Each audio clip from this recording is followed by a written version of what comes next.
তোমাদের এই মিলন দৃশ্য যেন সব সময় বজায় থাকে, তোমরা যেন একসাথে কাজ করতে পারো।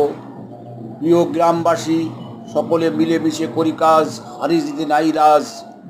এই কামনায় মহান আল্লাহর কাছে করি তোমরা সবাই ভালো থাকবে, ভালোভাবে কাজ করবে, গ্রামের উন্নয়নের জন্য কাজ করবে।